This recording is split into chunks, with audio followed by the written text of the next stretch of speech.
welcome back sa ating channel mga kaibigan. Well, sa katatapos lang na laban ni Raymart Gabalio mga kaibigan, tinanggap niya lahat, di ba? Tinanggap niya ng buong buo mga kaibigan ang patama ng kanyang kalaban. Ayan. So parang ginawa siyang pansimbag mga kapatid. Well, nagkulang sa ring IQ si Raymart Gabalio mga kaibigan. Medyo umiral yung pride at saka yung gigil. Medyo nawala sa wisyo, no? Tinamaan sa budiga and then sa ulo. Yun, medyo nalito mga kaibigan.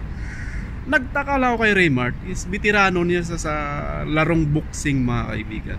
Supposed to be alam niya na ang dapat gagawin. Pero medyo na starstruck siguro siya sa kanyang kalaban dahil medyo malakas ito at magaling din magpatama. So ayun, talo. Sayang ang opportunity mga kaibigan.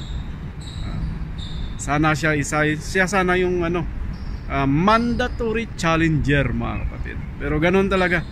Minsan yung mangga maaabot mo na pero gusto mo pa rin doon sa bagoong mga kaibigan. So ganun talaga. Yeah.